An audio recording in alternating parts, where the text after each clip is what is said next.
എന്താ മോളെ, സന്തോഷായില്ലേ നിനക്ക്? സന്തോഷായില്ല എന്ന് പറയില്ല ഞാൻ.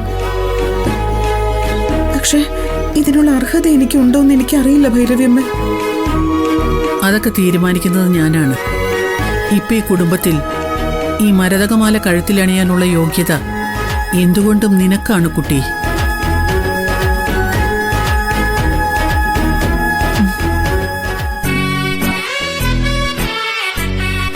ഈശ്വരമംഗലത്തിനും ഇവിടെയുള്ള ആർക്കും ഒരു കുഴപ്പവും വരുന്നത് നീ ചെയ്യില്ലെന്ന് എനിക്ക് ഉറപ്പാണ്. ഈ മുത്തശ്ശിയുടെ പ്രാർത്ഥന അനുഗ്രഹവും എന്നും മോൾക്കുണ്ടാവും.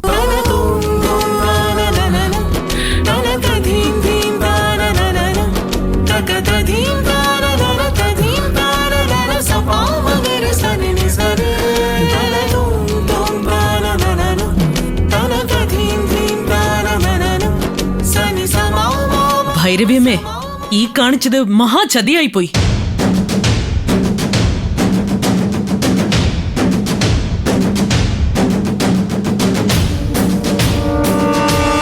കാല് തിരുമിയും ഭക്ഷണം വിളമ്പിയും ഇവള് മയക്കിയെടുത്തതാണെന്ന് എനിക്ക് നന്നായിട്ട് മനസ്സിലായി. മോശമായിപ്പോയി ഇപ്പൊ എന്നോട് ഈ കാണിച്ചത്. വായടക്കടി.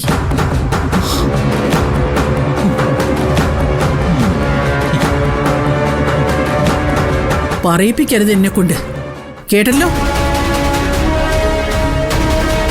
മുഖത്ത് നോക്കി ചോദ്യം ചെയ്യാൻ അറിയാഞ്ഞിട്ടല്ല, അതിനുള്ള അവസരമായി ഞാനിതിനെ കാണുന്നില്ല. അതുകൊണ്ട് നാവടക്കുന്നതായിരിക്കും നിനക്ക് നല്ലത്. അധികാരത്തിന്റെ അടയാളം മാത്രമേ ഞാൻ നിധിക്ക് കൈമാറിയിട്ടുള്ളൂ. ഭൈരവിയമ്മ ഇപ്പോഴും എപ്പോഴും പഴയ ഭൈരവിയമ്മ തന്നെയായിരിക്കും. ഇനി നീ നിധി ഉപദ്രവിക്കാൻ നിന്നാല്